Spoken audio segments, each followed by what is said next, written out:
105.8 Lad FM, the one and only best slow hit station. Lad FM, Lad Audience, malam hari ini kita bersama Siwa Agus Hidayat dalam berproses menuju kesejatian diri.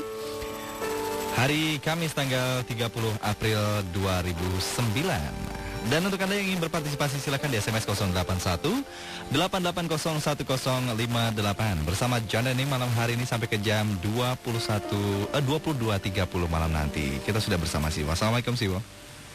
Waalaikumsalam warahmatullahi wabarakatuh.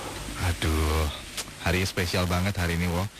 Karena Siwa ditemani saya. Biasanya saya ditemani sama Dev ya, Wo ya.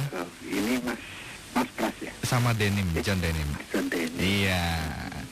Mas Devnya lagi jalan-jalan nih, Wo. Oh. Iya. Ikut itu mau bentuk koalisi. Kita mulai dengan penelpon pertama ya, Wo ya. Iya. Assalamualaikum. Halo, Assalamualaikum. Iya, dengan siapa, Pak? Dengan Ibnu Afil nih. Siapa? Halo. Iya, halo, dengan siapa, maaf? Halo. Halo, dengan siapa, maaf? Dengan Pak Ibnu Afil nih. Ibnu Afil. Iya. Oke, di? Selamat malam Pak Iwo. Saya mau ini sharing nih. Tolong di-sharingkan kembali mengenai masalah tentang tauhid rububiyah, tauhid uluhiyah dengan tauhid wilayah, Pak. Makasih banyak Pak ya. Terima kasih. Assalamualaikum. Oh ya, terima kasih. Waalaikumsalam warahmatullahi wabarakatuh. Wo? Ya, sebentar. Iya. Silakan, Wo, sekaligus buka berproses. Monggo.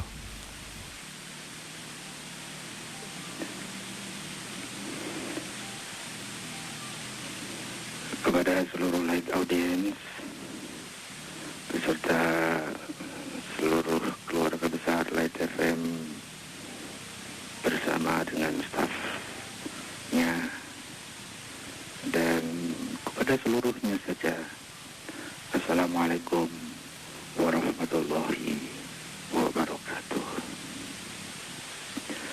Bismillahirrahmanirrahim. Walhamdulillahi Rabbil Alamin. Wassallallahu ala Rasulil Karim wa alihi tahirin.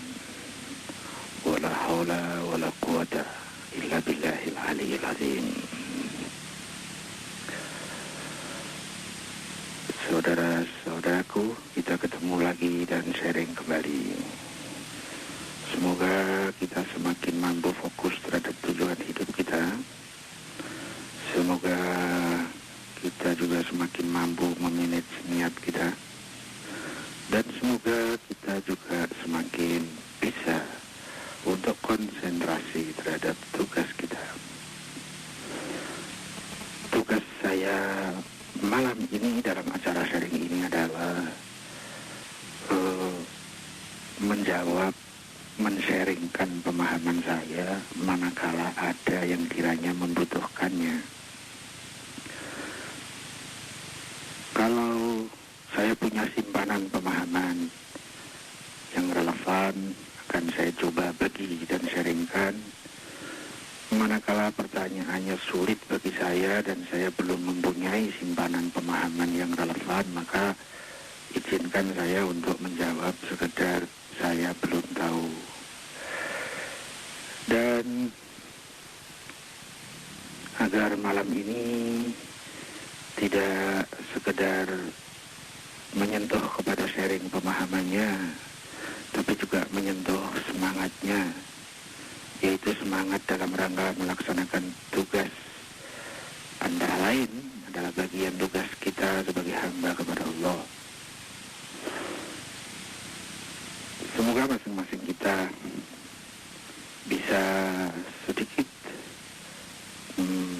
mewaspadai niat kita, agar juga nanti bisa menyentuh kepada nilai-nilai spiritual dalam rangka percepatan berproses menuju kesejatian diri. Light audience, seperti biasa mengingat ulangkan kembali, saya hanyalah teman sharing Anda, bukan narasumber apalagi rujukan. Saya dengan Anda semua duduk sama tinggi dan berdiri sama rendah. Kita saling memberikan manfaat rangka berproses menuju ke sejatian diri.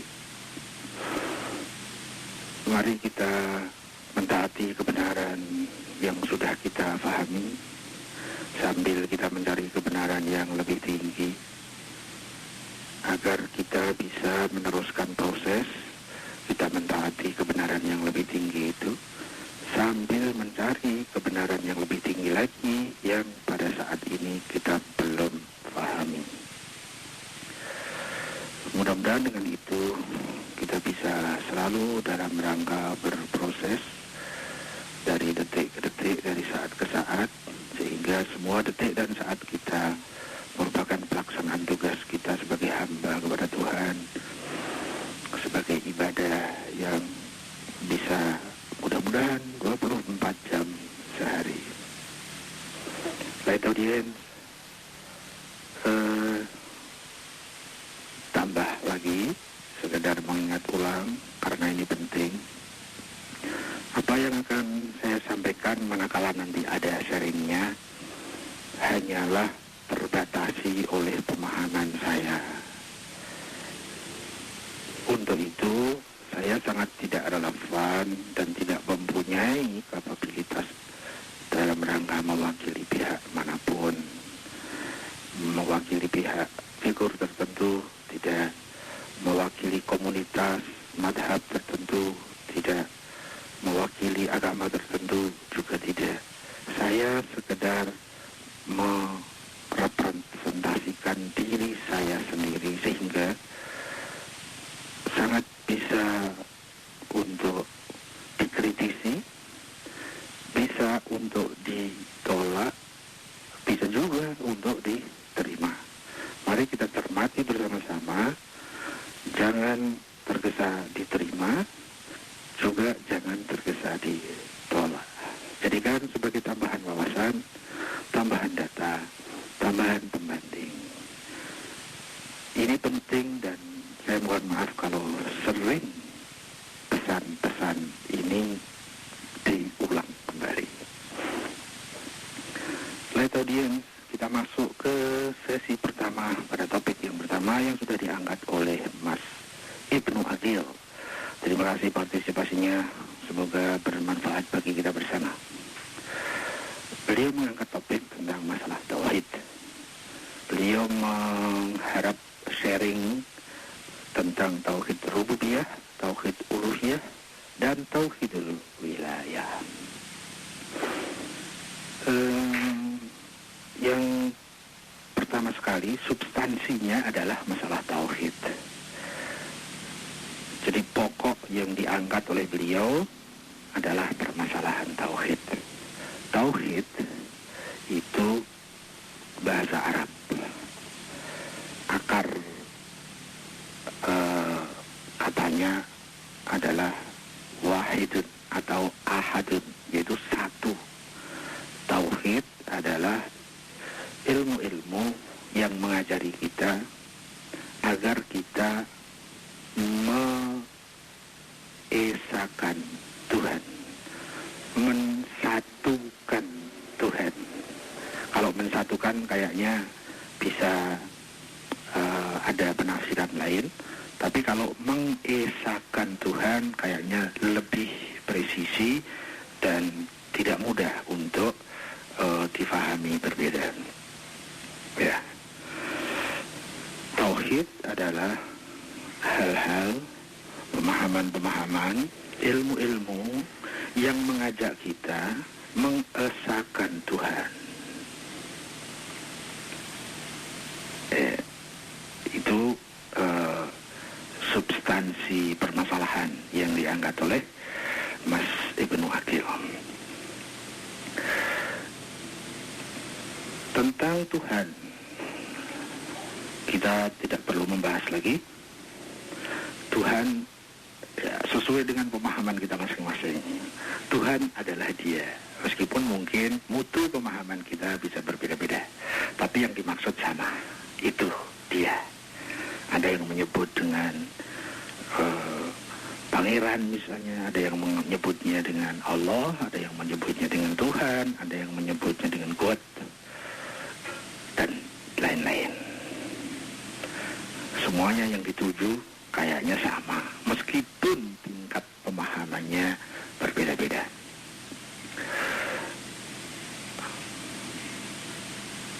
Lalu mengesahkan, nah ini yang kayaknya perlu lebih serius. Apa yang dimaksud dengan mengesahkan? Yang saya tahu, esa itu satu, dan satu itu beda dengan kesatuan.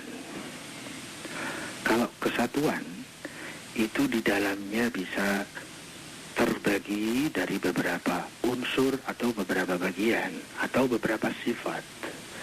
Kalau esa, kalau satu, maka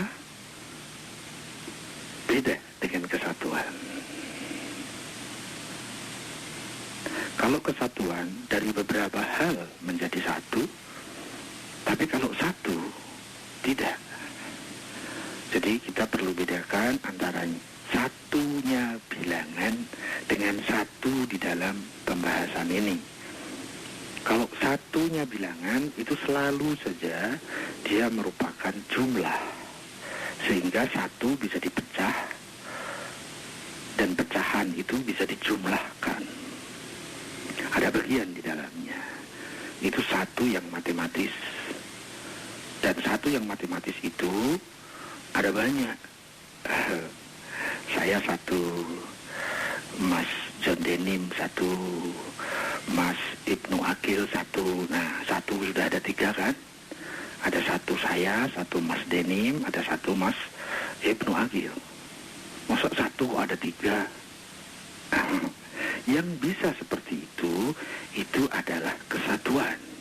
Jadi saya itu bukan satu, tapi kesatuan. Paling tidak kesatuan dari jasmani dan rohani. Lebih detail lagi, bisa kesatuan dari ribuan syaraf-syaraf. Tapi kalau satu, itu dia tidak bisa dipecah. Satu tidak berbagian. Satu tidak berunsur. Bahkan satu itu tak terdefinisi. Karena setiap definisi adalah batasan. Dan setiap batasan itu berarti pembagian. Mengesahkan Tuhan berarti dengan cara berpikir yang seperti itu, kita memposisikan Tuhan sebagai yang tunggal, sebagai satu yang tiada duanya, sebagai satu yang tiada batasnya, sebagai satu yang tiada satupun yang mirip dengannya. Karena yang mirip dengannya selalu adalah kesatuan, bukan satu. Ya. Bagaimana memahami yang satu itu? Bisakah kita memahami sesuatu yang tidak terdefinisi? Nah, kalau mau jawaban yang ekstrim, pemahaman yang melalui daya logika, daya rasional, daya filosofis kita tidak akan pernah bisa memahami yang satu itu. Karena yang satu itu tak terdefinisi, tidak punya batasan. Jadi nggak pernah bisa dipahami yang satu itu secara rasional. Mendekati bisa. Ya, itulah kelemahan kebenaran rasional. Sehingga di dalam kita memahami Tuhan yang satu, itu nanti bermacam-macam pemahamannya sesuai kapasitas rasional kita masing-masing. Yang bisa memahami satu dalam makna ketunggalan yang tak terbatas, tak terbatasi juga oleh bilangan, ruang, dan waktu. Ada yang lebih canggih lagi mampu melihat itu, menatap itu, yaitu dengan bukan sekedar mata fikir, mata logika, mata rasional, mata filosofis itu, tapi ada mata yang lebih tajam meskipun sulit mencapainya yang disebut dengan mata hati atau mata spiritual atau yang disebut dengan nurani.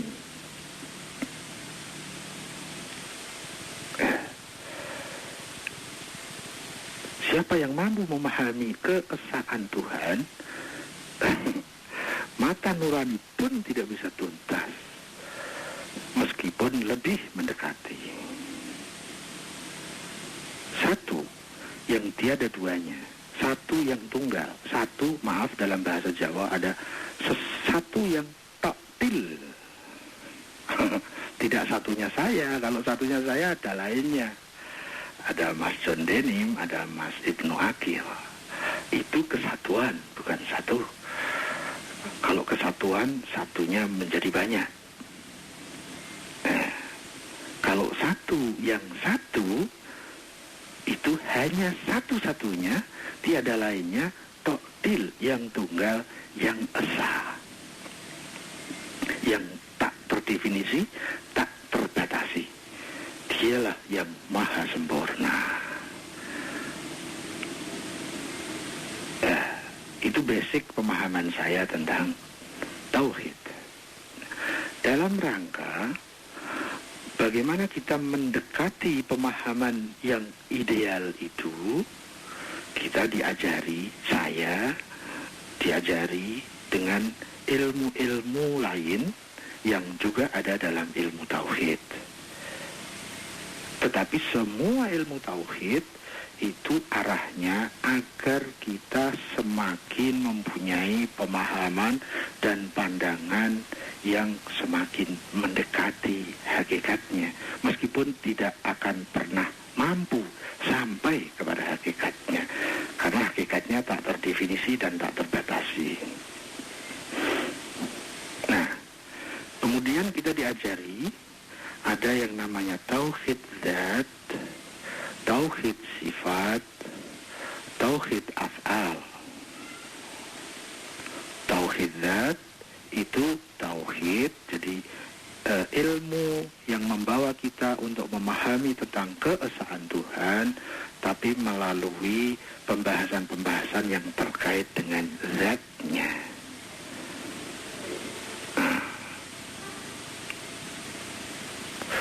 Yang kedua, tauhid sifat. Kita diajari untuk bisa memahami keesaan Tuhan, kesempurnaan Tuhan, ketunggalan Tuhan, ketak terbatasan Tuhan, itu dengan sifat-sifatnya.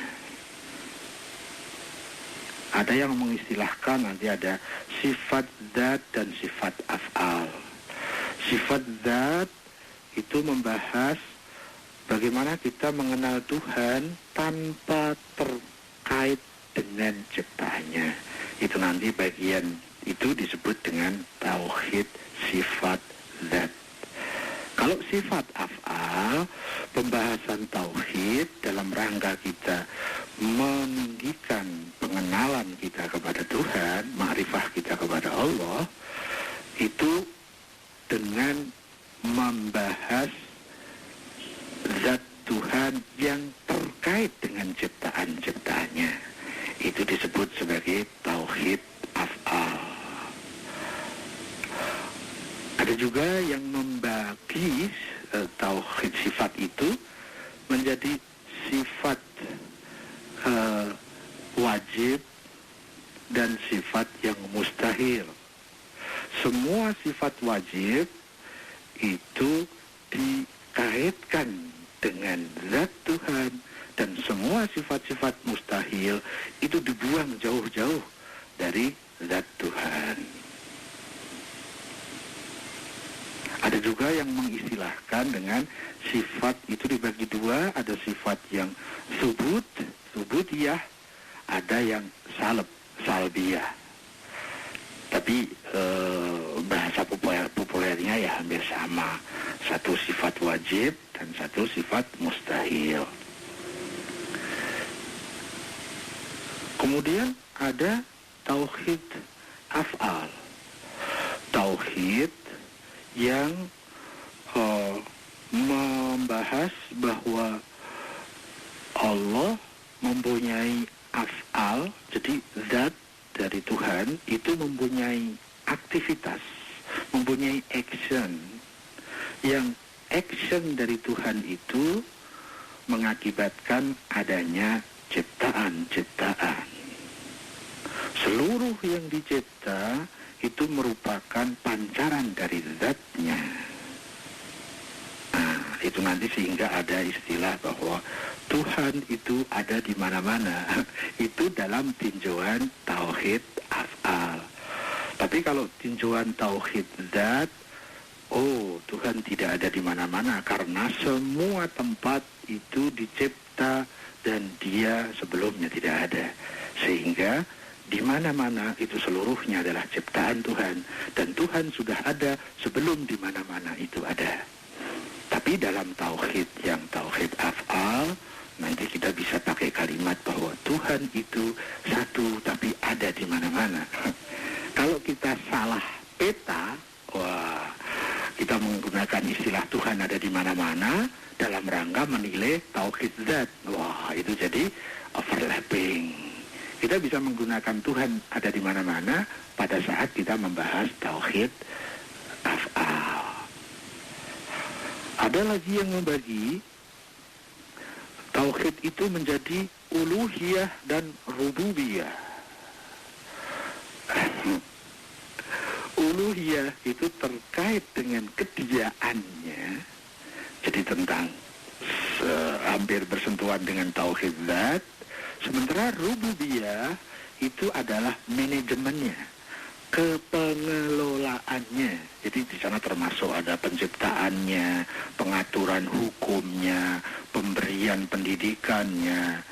Nah, itu masuk pada tauhid yang rububiyah. Rob itu bahasa Arab, bahasa Indonesianya yang populer terkait dengan tauhid ini, Rob itu adalah pengatur. Tetapi ada yang ada yang memahami yang lebih luas, yaitu pengelola. Kalau pengelola itu lebih luas daripada pengatur.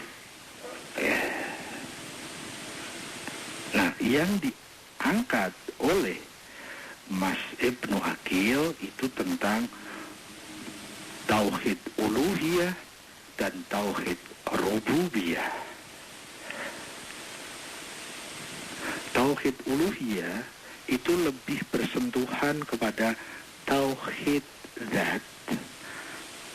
Kalau pada tauhid sifat adalah tauhid sifat yang zatiyah, bukan sifat yang af'al. Sedangkan tauhid rububiyah itu lebih terkait kepada, kalau tauhid sifat itu sifat yang af'al atau tauhid af'al itu sendiri. Kalau tauhid uluhiyah itu bisa kita membahas tentang Tuhan, tidak dikaitkan dengan ciptaannya. Misalnya bahwa Tuhan itu ada, Tuhan itu hidup, Tuhan itu pandai, misalnya gitu ya. Itu kita bisa melihat, memandang, memahami Tuhan tanpa menghubungkan dengan ciptaannya. Kalau rububiyah itu selalu terkait antara Tuhan dengan ciptaannya. Di dalam tauhid rububiyah, di sana kita dibawa bagaimana memahami keesaan Tuhan dalam keterkaitan koneksitas antara Tuhan dengan makhluknya. Misalnya, Allah Maha Memberi. Itu mesti ada pihak yang diberi, yaitu makhluknya. Jadi nggak bisa kita hanya membayangkan Tuhan saja tanpa dikaitkan dengan makhluknya. Tuhan Maha Pengasih, Tuhan Maha Mendidik. Siapa yang dididik? Siapa yang dikasih? Nah, itu nanti terkait juga dengan misalnya agama hidayah, misalnya itu terkait kepada rububiyah Allah. Ditambah satu lagi sama Mas Ibnu Aqil, yaitu tentang tauhid wilayah. Wilayah itu kata dasarnya adalah wali. Dalam bahasa Arab itu wilayah itu, dalam bahasa Indonesia disebut sebagai kepemimpinan. Jadi kalau wilayah yang bukan serapan bahasa Arab, bahasa Indonesia ada wilayah. Wilayah itu daerah. Ya, tapi kalau di sini diangkat oleh Mas Ibnu Aqil dengan tauhid wilayah, bukan berarti tauhid kedaerahan, bukan, tetapi tauhid tentang kewalian, tauhid tentang kepemimpinan. Kebetulan kita juga punya bahasa, misalnya ada wali dikaitkan dengan wali murid. Itu bukan bermakna daerah, tapi bermakna kewakilan atau kepemimpinan. Bahwa orang tua itu wakilnya murid, jadi wali murid. Wali kota, wakil dari penduduk kota itu, atau disebut sebagai pemimpin di kota itu, namanya wali kota. Ya. Dalam bahasa Indonesia kita bisa mempunyai makna bahwa wilayah itu bisa daerah. Nah, itulah saya teringat bahwa saya sekian banyak terjebak dalam memahami ayat tapi menggunakan terjemahan bahasa Indonesia. Banyak sekali keterjebakan yang pernah saya alami. Antara lain ya hal-hal seperti itu. Ya, diterjemahkan dengan tauhid wilayah misalnya gitu ya. Kalau dimaknakan dengan bahasa Indonesia, kita tidak kembali kepada bahasa induknya, kita bisa terjebak. Oh, berarti ada tauhid kedaerahan. Kan kacau kan? Nah, yang saya tahu tentang tauhid wilayah adalah itu yang pertama adalah keterkaitan, saya ulangi, bagaimana kita memahami keesaan Tuhan, ketakterbatasan Tuhan, kesempurnaan Tuhan dalam keterkaitannya antara Tuhan dan makhluknya di dalam hal-hal ketaatan itu melalui sistem kepemimpinan.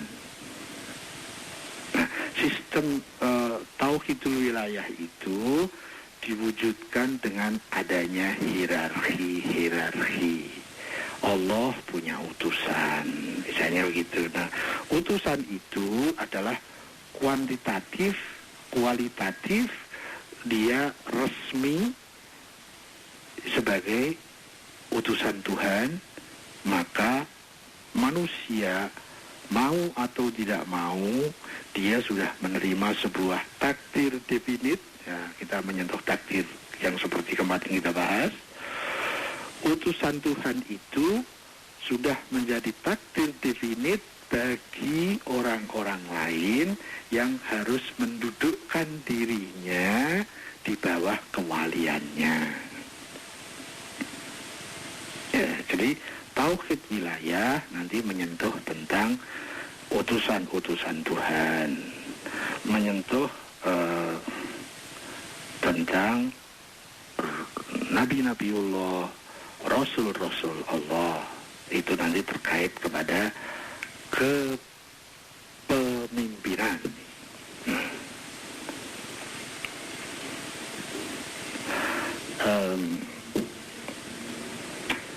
Kurang lebih peta besarnya seperti itu. Masing-masing subjudul itu pembahasannya bisa rumit, detailnya bisa lebih rumit, tapi peta globalnya kurang lebih seperti itu tentang tauhid.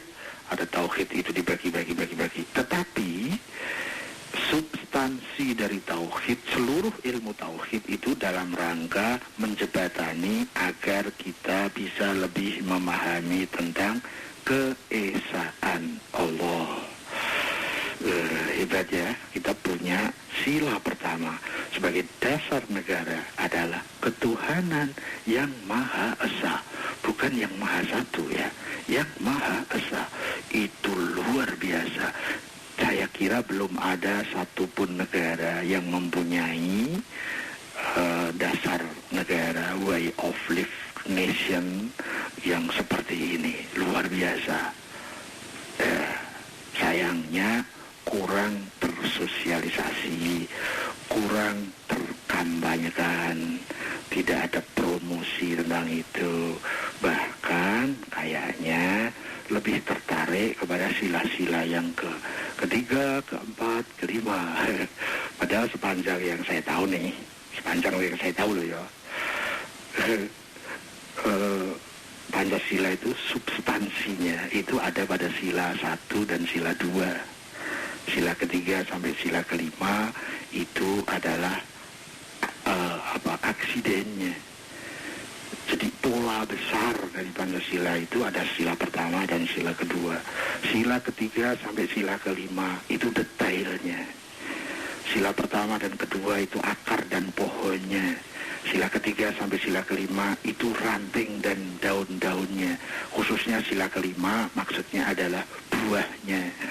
Tapi bagaimana pohon bisa berbuah kalau akarnya dilupakan, pohonnya tak pernah ditumbuhkan? Kita hanya mengurusi saja politik, ekonomi, budaya, pertahanan, keamanan. Sainsnya, teknologinya, tapi akar dan pohonnya tidak kita seriusi, yaitu ketuhanan yang Maha Esa dan kemanusiaan yang adil dan beradab. Semoga para politisi yang sekarang sedang rajin-rajinnya untuk manuver berkoalisi, bisa nggak ya kira-kira kita harapkan untuk membawa bangsa ini kepada sila pertama dan sila kedua? Karena kan kita sudah sepakat semua kan, sejak kemerdekaan dulu, bahkan mungkin sejak sebelum merdeka. Tapi yang pasti adalah Pancasila sudah kita sepakati semuanya sebagai dasar negara ini. Mosok kita lupa sih sama dasarnya. Apa dasar yang pertama? Ketuhanan yang Maha Esa. Dalam seluruh sejarah, dalam seluruh pelajaran, dalam seluruh agama-agama, seluruhnya ketakberhasilan sebuah umat, sebuah komunitas manusia, atau bahkan secara ekstrim kehancuran manusia, itu selalu faktornya adalah karena meninggalkan Tuhan. Dalam seluruh sejarah yang pernah saya pelajari, dalam seluruh ajaran agama yang sempat saya pahami, faktor yang menjadikan kerunyaman kemanusiaan itu bukan kebodohan dan kemiskinan, bukan, tetapi terlepasnya masyarakat dari Tuhan. Ini malah kampanye nanti ya. Wahai para politisi, semoga panjenengan semua ingat kembali kepada dasar negara kita yang pertama, yang tak punya proporsi yang semestinya. Semoga ini bisa mengembalikan kita kepada jati diri negara kita yang ada pada dasar negara kita, way of life Indonesia. Ya, paling tidak lumayan bisa menyuarakan hal-hal seperti ini, meskipun tidak bisa apa-apa selain bersuara. Terima kasih kepada Mas Ibnu Agil atas pertanyaan Anda. Kita bisa sharing sampai kepada mana.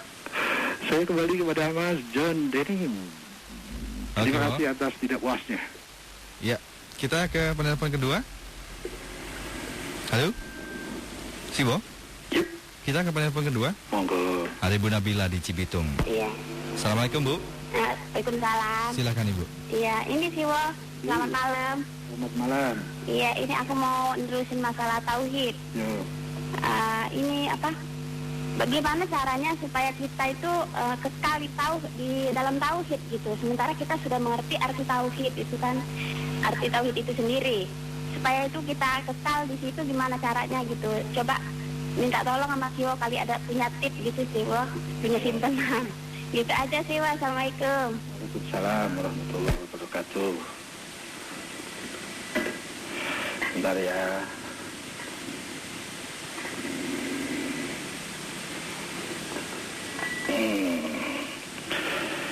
Mas John Denny.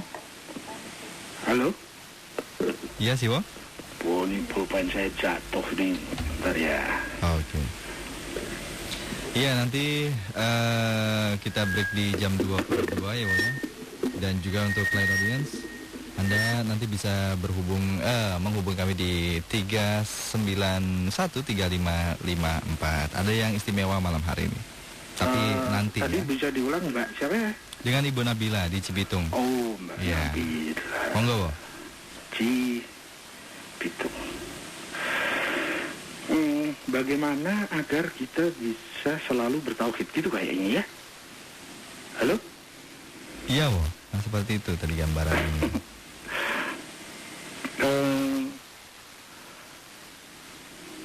Tauhid itu dalam pembagian yang lain nanti itu ada disebut dengan tauhid yang teoritis dan ada tauhid yang praktis. Tauhid teoritis itu nanti dibahas dalam ilmu-ilmu tauhid yang sifatnya konsepsional. Ada teologi misalnya, itu pembahasan ketuhanan yang didekati dengan ilmu-ilmu filsafat. Itu sering diistilahkan dengan teologi. Ada teosofi, ilmu tauhid yang dibahas dari sudut pandang filsafat spiritual.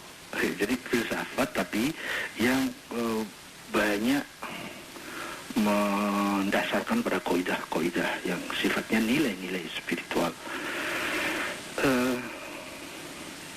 Ada tauhid wadih misalnya, tauhid mudah maksudnya. Tauhid mudah itu biasanya menyentuh tauhid yang sifat-sifatnya global yang didasarkan kepada dasar-dasar berpikir logika rasional. Itu tauhid secara teoritis. Wah, pada saat saya mendalami tauhid dalam sisi-sisi yang bermacam-macam itu, semakin saya masuk, semakin saya tenggelam. Semakin saya memasukinya, semakin saya berada di luarnya. Semakin saya minum, semakin saya haus. Semakin saya tahu, semakin saya bodoh. Walhasil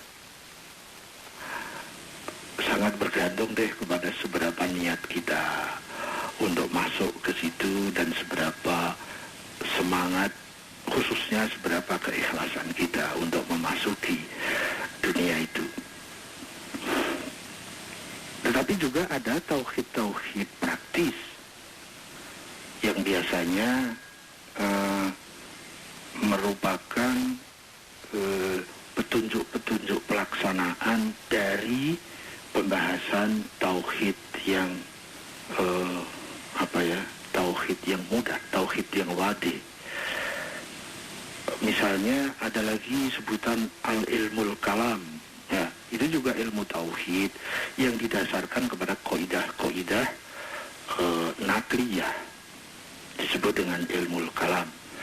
Jadi tauhid yang dibahas berdasarkan pada sumber-sumber wahyu dan sumber-sumber hadis. Ya, itu disebut dengan ilmul kalam.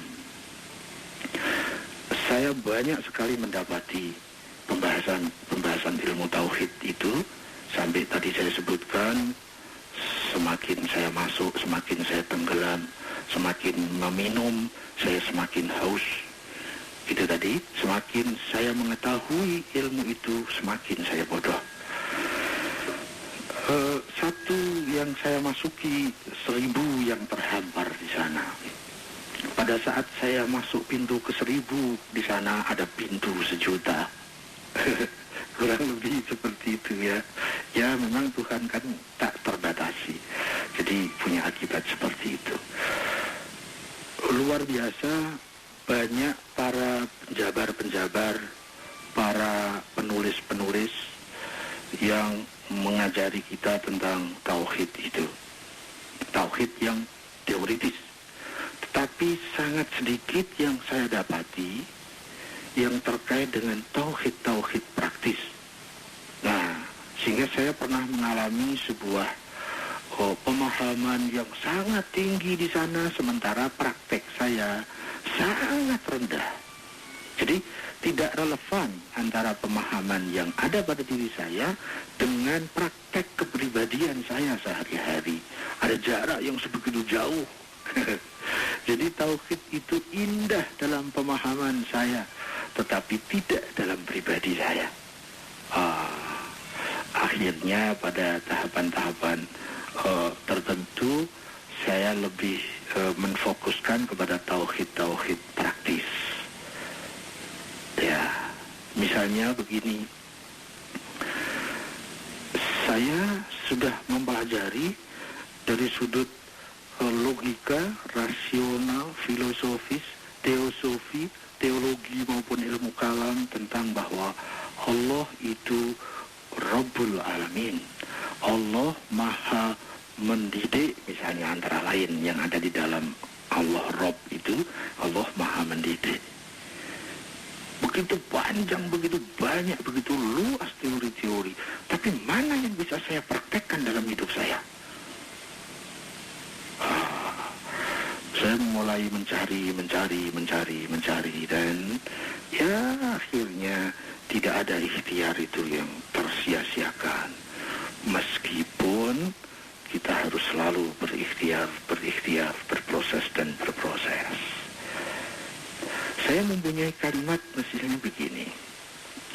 Dari keyakinan saya bahwa Allah itu Maha mendidik, dan Maha mendidiknya Allah itu dengan maha pandainya, maha bijaknya, maha adilnya, maha kasih sayangnya. Bagaimana saya menurunkan dalam bentuk prakteknya? Saya mencoba bahwa setiap kejadian, setiap peristiwa, setiap problema, setiap musibah, setiap kejadian apapun yang kita suka ataupun kita tidak suka, di sana pasti ya berdasarkan pemahaman saya terhadap tauhid rububiyah, bahwa di dalam setiap itu di sana